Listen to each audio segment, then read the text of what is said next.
La reina de las sombras olvidadas. Un romance de destino entre una erudita quebrada y el rey inmortal. La lluvia golpeaba los vitrales de la catedral de San Adriano como lágrimas furiosas del cielo, y Meera Solís pensó que hasta los dioses lloraban por ella. Estaba sentada en la última fila del templo monumental, con las manos entrelazadas sobre su regazo y los nudillos blancos por la presión que ejercía para no temblar. El vestido color índigo que había elegido esa mañana, sobrio, elegante, digno, ahora le parecía una mortaja. Cada campanazo que resonaba en las paredes de piedra antigua le recordaba que había venido aquí voluntariamente. Había cruzado la ciudad bajo la tormenta. Había pagado el precio de su orgullo con cada paso que la acercaba a este momento. Frente a ella, bajo el altar dorado donde colgaba un Cristo de marfil centenario, Marcus Adrián Castellón estaba de pie junto a Estela Navarro. Él vestía un traje de 3 piezas en color carbón, con un chaleco bordado en hilo de plata que brillaba bajo las velas ceremoniales. Ella lucía un vestido de encaje francés color marfil, con una cola de 3 metros que 2 niñas vestidas de blanco sostenían como si fuera el manto de una virgen. El cabello de Estela caía en ondas perfectas sobre sus hombros desnudos, y su risa cristalina atravesaba el murmullo de los 300 invitados que llenaban la catedral, como si estuvieran celebrando la boda del siglo. Quizá lo era.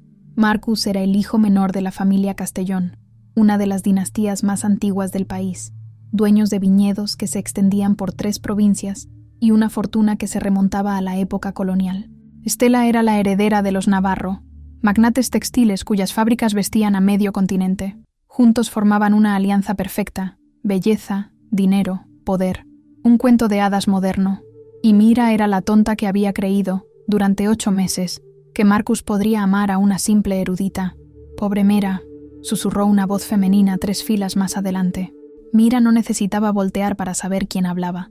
Constanza Durán, una prima lejana de los Castellón que siempre había tratado a Mira con esa mezcla de lástima y desdén reservada para quienes no pertenecen a los círculos correctos. Debe estar destrozada. Imagínate venir al casamiento de tu ex. Qué dignidad tan mal entendida. Yo no vendría ni muerta, respondió otra mujer. Probablemente Lucía Herrera, amiga de Constanza y conocida por su lengua venenosa. Pero supongo que cuando no tienes nada más que tu orgullo, te aferras a él aunque te mate. Mira apretó los dientes hasta que le dolió la mandíbula. No les daría el gusto de verla llorar. No aquí, no ahora.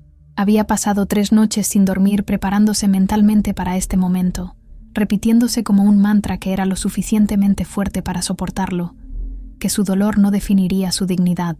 Había venido porque negarse habría sido admitir la derrota, confirmar que Marcus la había destruido, y Meera Solís, hija de artesanos humildes pero respetados, traductora experta de lenguas muertas, y la mujer más joven en ser nombrada archivista principal en los archivos reales de historia antigua, no iba a darle esa satisfacción a nadie. Pero Dios, cómo dolía. La vida de Mira antes de Marcus había sido tranquila, casi monástica en su simplicidad. Sus padres, Emilio y Rosa Solís, eran ceramistas que trabajaban en un taller pequeño en el barrio de San Miguel, creando piezas de Talavera que se vendían en mercados locales y ocasionalmente en galerías de arte. No eran ricos, pero tampoco pobres.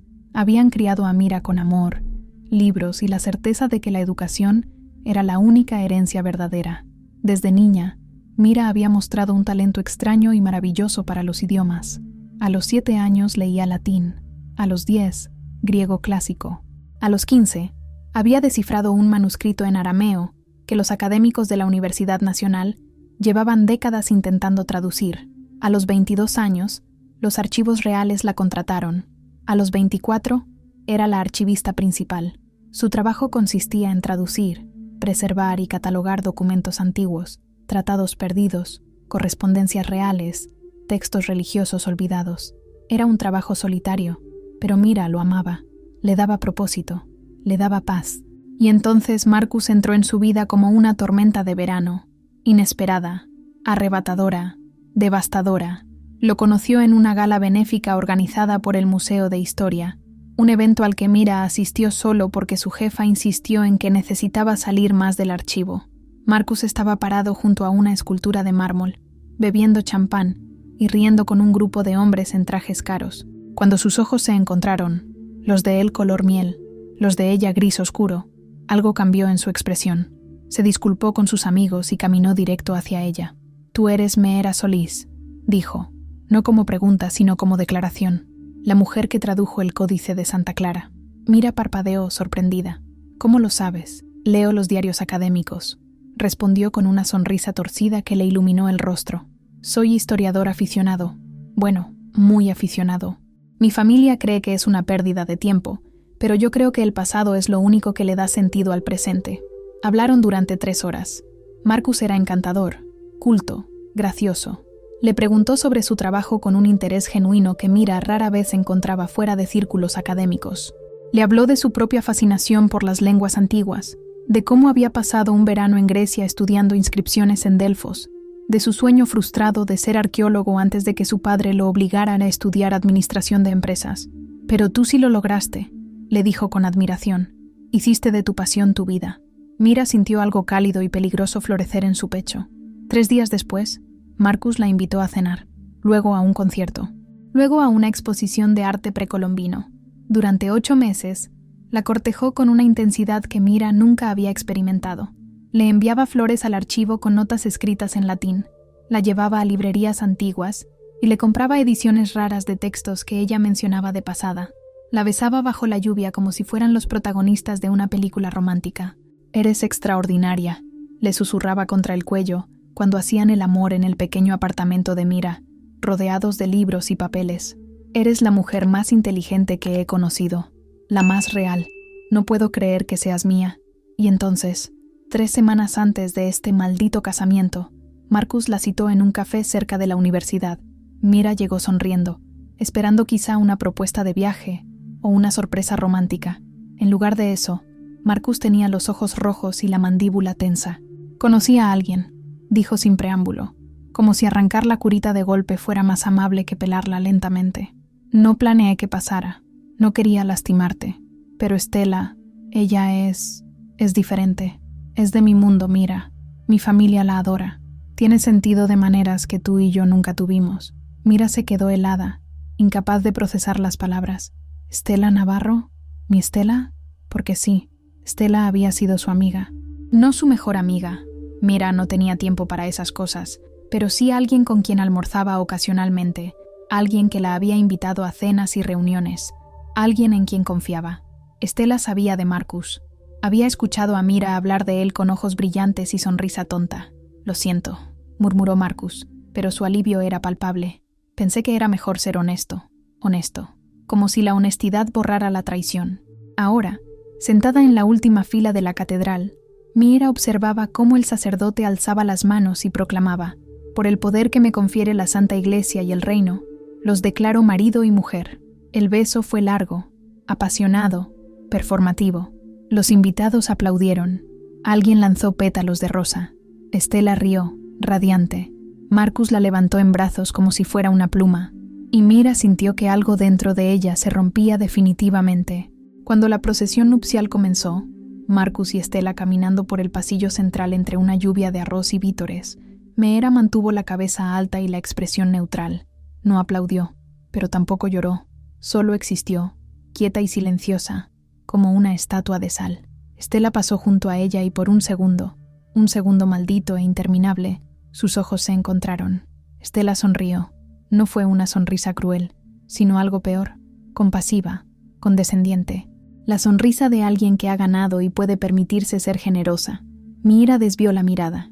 La recepción se llevó a cabo en el Salón Imperial del Gran Hotel Monarca, un edificio de arquitectura neoclásica con techos de 20 metros de altura, candelabros de cristal que pesaban toneladas y un jardín de invierno donde crecían orquídeas traídas de Singapur. Mira casi no asiste. Se quedó sentada en su coche bajo la lluvia durante 15 minutos, debatiendo si simplemente irse a casa, meterse en la cama y fingir que este día nunca existió. Pero algo obstinado y autodestructivo la empujó a entrar. Quizá era el mismo orgullo suicida que la había traído al casamiento en primer lugar. Quizá era la necesidad de demostrar. ¿A quién? ¿A Marcus? ¿A sí misma? Que no estaba rota. El salón estaba lleno de gente hermosa bebiendo champán caro y riendo demasiado fuerte. Mira se dirigió a una mesa en la esquina, lo más lejos posible de la mesa principal, donde Marcus y Estela presidían como monarcas recién coronados. Se sentó sola, con un vaso de vino tinto que apenas tocó, y observó la celebración con la expresión de alguien estudiando un fenómeno antropológico. «Ay, pobre criatura», escuchó que decía una mujer en la mesa vecina. «Venir sola al casamiento de tu ex es como anunciar públicamente que no has superado nada». «Yo escuché que ella le rogó a Marcus que volviera», añadió otra. «Al parecer lo llamaba llorando a medianoche». Mentira, todo mentira. Pero Mira sabía que la verdad importaba poco cuando los rumores eran más entretenidos. Entonces el salón se quedó en silencio. No fue un silencio gradual, sino abrupto, como si alguien hubiera cortado el sonido del mundo. 300 personas dejaron de hablar al mismo tiempo. Los meseros se congelaron con bandejas en alto. La orquesta interrumpió la melodía a mitad de compás. Miera levantó la vista y lo vio. El hombre que caminaba por el centro del salón no era simplemente alto o atractivo, era una presencia. Medía casi 2 metros, con hombros anchos cubiertos por un abrigo negro de lana fina que le llegaba hasta las rodillas.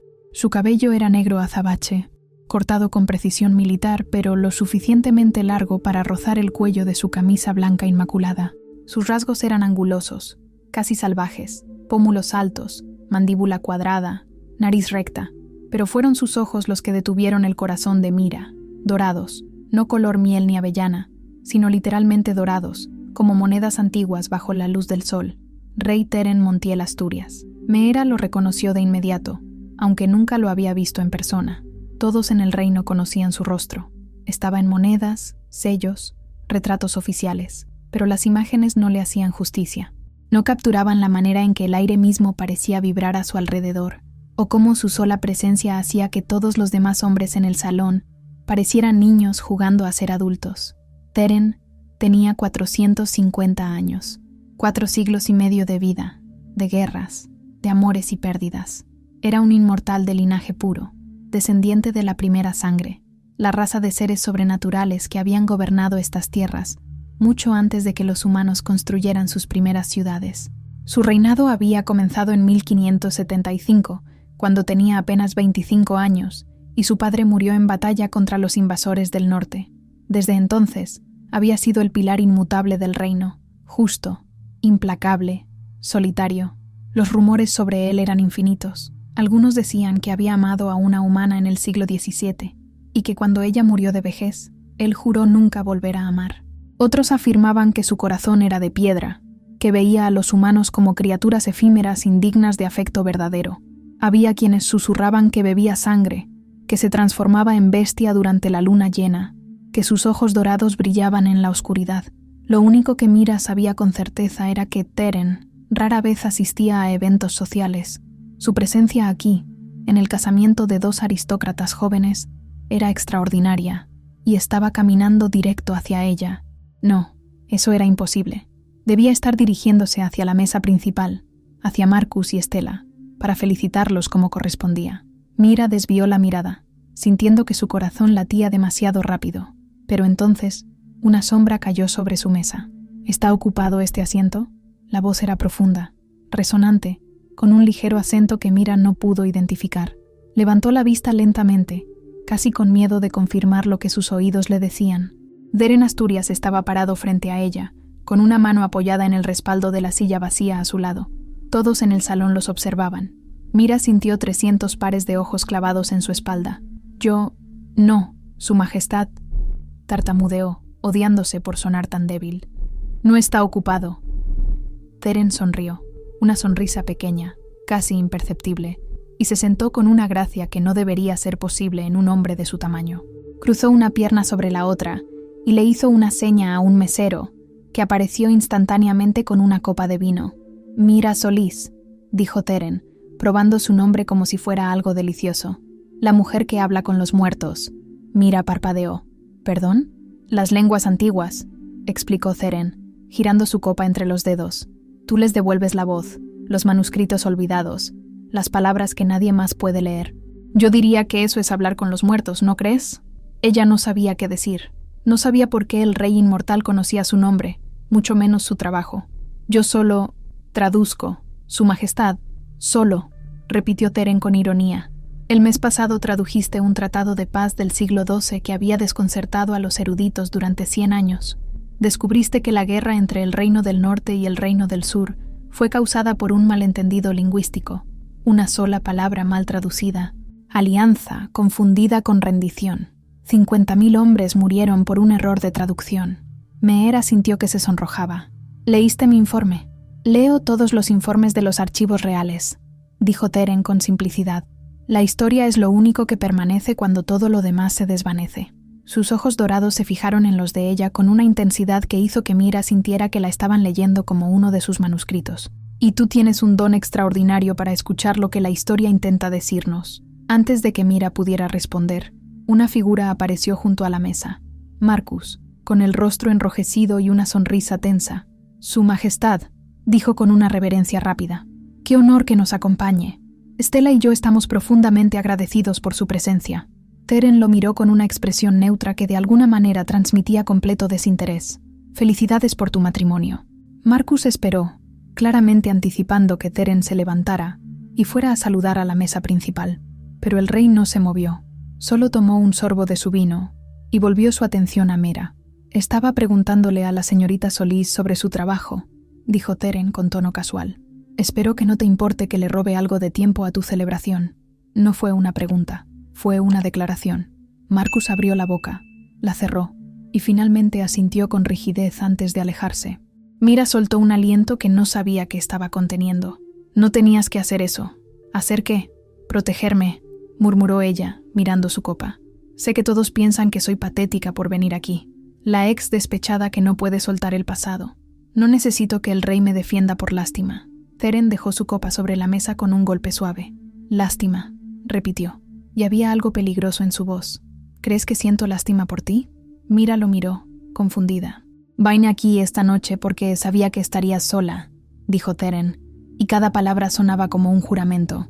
«Porque durante los últimos 3 meses, desde que leí tu análisis del Códice de Santa Clara, he querido conocerte, porque eres la única persona en este reino que entiende que el pasado no es algo muerto que enterramos, sino algo vivo que nos habla si sabemos escuchar».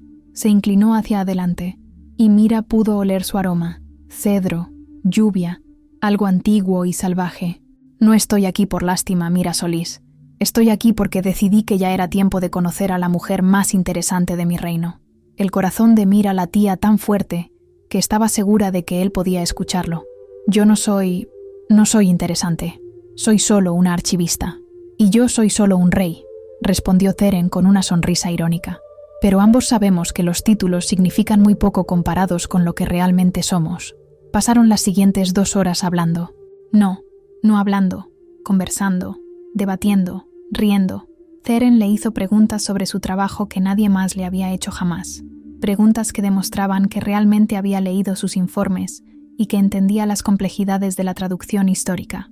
Le contó historias de su propia vida, cómo había aprendido 12 idiomas a lo largo de los siglos, cómo había presenciado el ascenso y caída de imperios, cómo a veces se sentía como un fantasma en su propio reino. 450 años, dijo con una mezcla de cansancio y asombro. He visto nacer y morir a 20 generaciones. He asistido a 1000 bodas, 10.000 funerales. Y sin embargo, esta noche, sentado aquí contigo, siento algo que no he sentido en décadas. ¿Qué?, preguntó Mira en voz baja. Curiosidad, respondió Teren, y sus ojos dorados brillaron. Expectativa, la sensación de que algo está comenzando en lugar de terminando. Cuando la orquesta comenzó a tocar un vals, Teren se puso de pie y le extendió la mano. ¿Bailas? Mira miró alrededor. Todos los observaban. Marcus tenía una expresión de incredulidad. Stella lucía pálida. Los invitados susurraban detrás de sus manos. «No sé si sea apropiado», murmuró Mira. «Soy el rey», dijo Teren con una sonrisa torcida. «Yo defino lo que es apropiado». Ella tomó su mano. Bailar con Teren era como ser atrapada en una tormenta y estar segura al mismo tiempo. Él la guiaba con una precisión que hablaba de siglos de práctica, pero había algo feroz en la forma en que la sostenía, como si estuviera reclamándola frente a todos. Su mano en la cintura de Mira era firme, casi posesiva. Su otra mano envolvía la de ella completamente, cálida y áspera. «Respira», murmuró contra su oído. Mira no se había dado cuenta de que estaba conteniendo el aliento. Soltó un suspiro tembloroso y se permitió relajarse contra él. Era tan sólido, tan inquebrantable. Hacía que se sintiera pequeña pero no débil, protegida pero no frágil. «¿Por qué haces esto?», preguntó ella mientras giraban. «De verdad, ¿por qué estás aquí conmigo?». Teren bajó la mirada hacia ella, y Mira vio algo en sus ojos que no pudo identificar, algo hambriento y antiguo y terriblemente solitario. «Porque», dijo lentamente, «en 450 años he conocido a millones de personas. He hablado con genios y tontos, santos y pecadores, y en todo ese tiempo nadie me ha hecho querer quedarme despierto hasta el amanecer solo para seguir hablando». Apretó su mano. «Hasta esta noche». La canción terminó. Los aplausos sonaron distantes, irreales. Teren no la soltó de inmediato.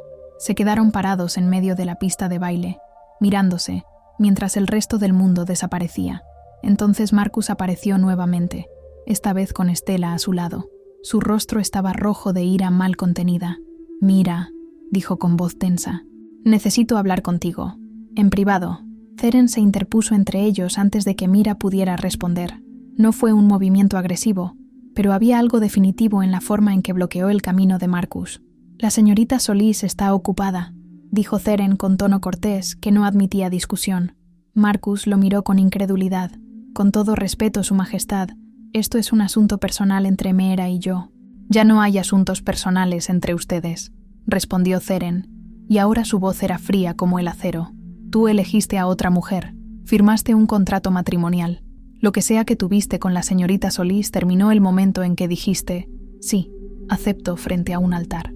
Stella puso una mano en el brazo de Marcus, nerviosa. «Mi amor, déjalo». Pero Marcus estaba furioso, humillado frente a todos sus invitados. «Ella vino aquí para manipularme, para hacerme sentir culpable, y ahora está usando al rey para...».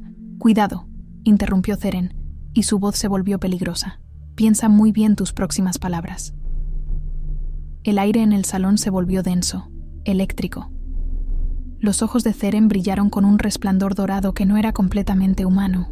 Por un segundo, Mira vio algo moverse bajo su piel, algo antiguo y salvaje que acechaba justo bajo la superficie. Marcus retrocedió, pálido. «Ven», le dijo Teren a Mira, ofreciéndole su brazo. «Creo que hemos tenido suficiente celebración por esta noche». Mira lo tomó, y juntos caminaron hacia la salida. Detrás de ellos, el salón explotó en murmullos, pero Mira ya no le importaba.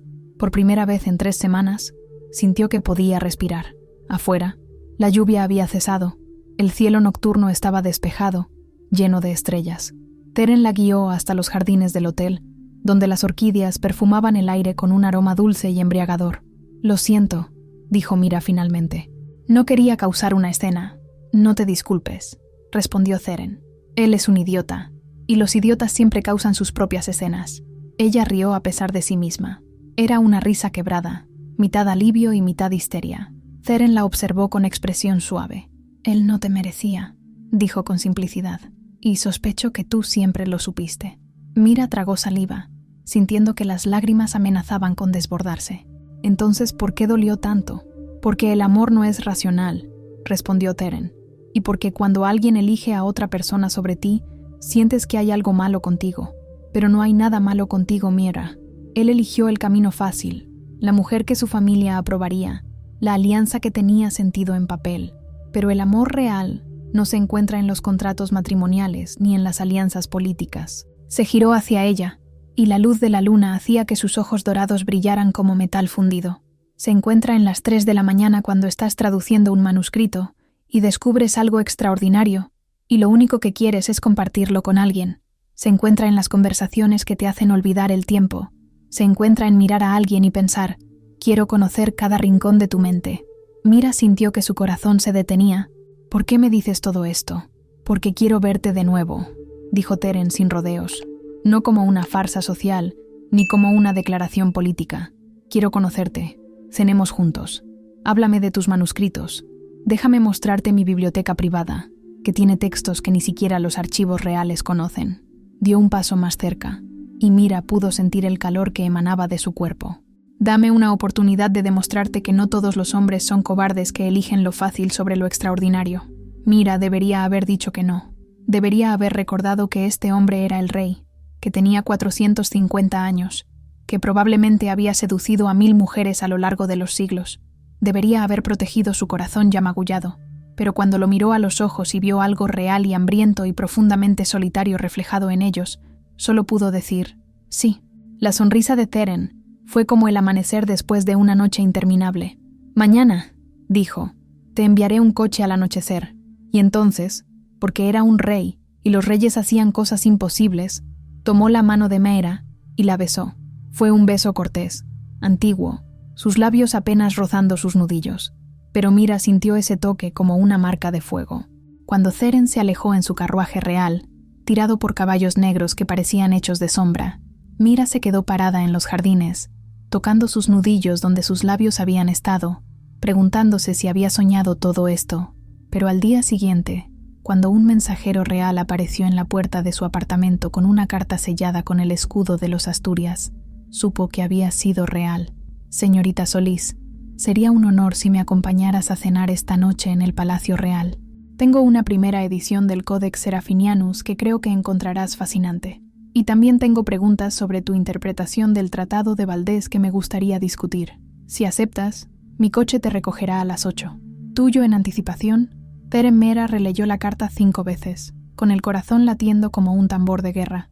Marcus apareció en su puerta 1 hora después, sin Estela, con expresión furiosa y desesperada.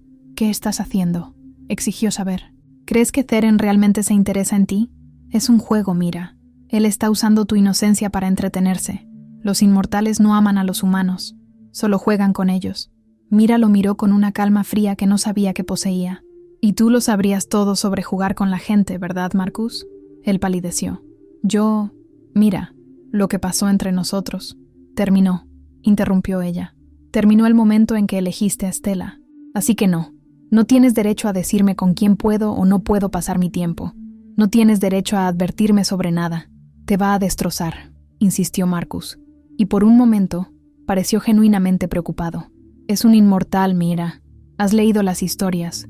Ellos viven siglos.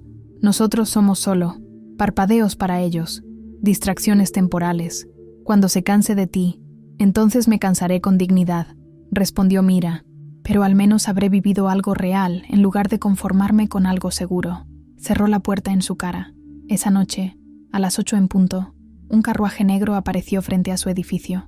No era el carruaje oficial del Estado, sino algo más íntimo, un vehículo elegante tirado por 2 caballos grises, con cortinas de terciopelo y asientos de cuero suave. El conductor, un hombre mayor con uniforme real, le abrió la puerta con una reverencia. Su Majestad la espera, señorita Solís. Mira subió con el corazón en la garganta. Se había puesto su mejor vestido, un vestido color vino tinto que su madre le había hecho para su cumpleaños, y había dejado su cabello negro ondulado caer sobre sus hombros. No era una belleza clásica como Estela, con su piel de porcelana y sus rasgos delicados. Mira tenía la piel color canela de su padre, pecas en la nariz, cejas gruesas que se negaba a depilar en exceso. Pero cuando se miró en el espejo antes de salir, vio algo que no había visto en semanas. Esperanza. El Palacio Real era una fortaleza de piedra blanca construida en el siglo XIII, con torres que se elevaban hacia el cielo y jardines que se extendían por kilómetros. Pero en lugar de llevarla a la entrada principal, donde guardias y sirvientes habrían convertido su llegada en un espectáculo público, el carruaje la condujo a una entrada lateral, discreta, que daba directamente a una biblioteca privada. Teren la esperaba dentro, vestido con ropa más casual que la noche anterior, pantalones oscuros, camisa blanca con las mangas enrolladas hasta los codos, chaleco de cuero. Se veía más joven así, aunque sus ojos seguían siendo antiguos. «Viniste», dijo, y sonaba genuinamente aliviado. «Prometí que vendría», respondió Mira. «Las promesas se rompen», dijo Teren con una sonrisa triste, «especialmente las que involucran a reyes». Cenaron en una terraza privada con vista a la ciudad iluminada. La comida era exquisita pero simple: cordero asado, vegetales de temporada, pan recién horneado. Teren le mostró el Codex Serafinianus, un manuscrito ilustrado del siglo XV que parecía escrito en un idioma alienígena, y juntos intentaron descifrarlo entre risas y teorías descabelladas. «Creo que es una broma elaborada», dijo Mira, estudiando una página que mostraba plantas imposibles. un artista medieval que decidió crear un idioma inventado solo para confundir a los futuros eruditos. «Oh», sugirió Theren con ojos brillantes, «es un mensaje de otra dimensión, y nosotros somos demasiado limitados para entenderlo. Ahora suenas como los teóricos de conspiración que publican en foros académicos». «He vivido 450 años», respondió Theren. «He visto suficientes cosas imposibles para mantener la mente abierta».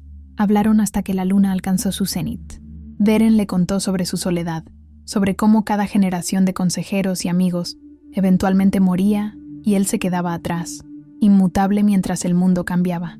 Mira le habló de sus padres, de su amor por los idiomas, de cómo a veces se sentía más cómoda con los muertos que con los vivos.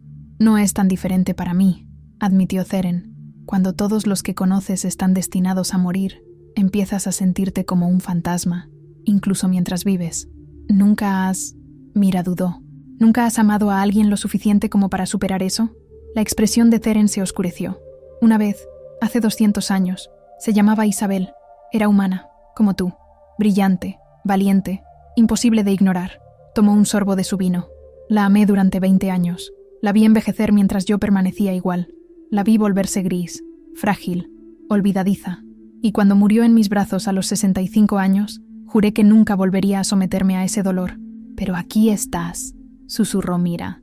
«Aquí estoy», repitió Theren, y la miró con una intensidad que le robó el aliento, porque resulta que 200 años de soledad son peores que 20 años de amor seguidos de una eternidad de duelo.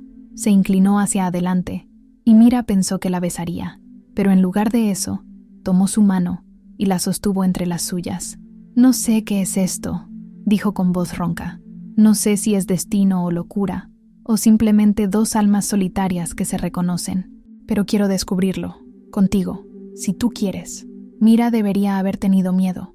Debería haber recordado el dolor de Marcus, la advertencia de que los inmortales no amaban realmente a los humanos. Pero cuando miró a Theren, realmente lo miró, más allá de la corona y los siglos y el poder, vio a un hombre que había esperado 200 años para volver a sentir algo real, y pensó, quizá yo también he estado esperando. «Quiero», dijo simplemente. La sonrisa de Theren podría haber iluminado 1000 noches oscuras. Cuando el carruaje la llevó de regreso a su apartamento a las 2 de la mañana, Mira apoyó la cabeza contra la ventana y se permitió, por primera vez en semanas, sentir algo más que dolor. Sintió esperanza. Y en el palacio, de pie en la terraza bajo las estrellas, el rey Theren Montiel Asturias, que había vivido 450 años, que había conocido a emperadores y santos, que había caminado por batallas y plagas y revoluciones, sonrió como un joven enamorado y pensó que quizá, después de todo este tiempo, el destino finalmente le había dado algo precioso, algo que valía la pena esperar, algo que valía la pena cualquier dolor futuro, algo que se llamaba Mira Solís. Si esta historia te atrapó como el destino atrapó a Mira, dale like y suscríbete para descubrir qué secretos guarda el pasado del rey Theren y qué peligros acechan a quienes desafían las reglas antiguas del amor entre mortales e inmortales. En los comentarios cuéntanos, ¿creerías en un segundo amor después de una traición? Tu historia nos importa.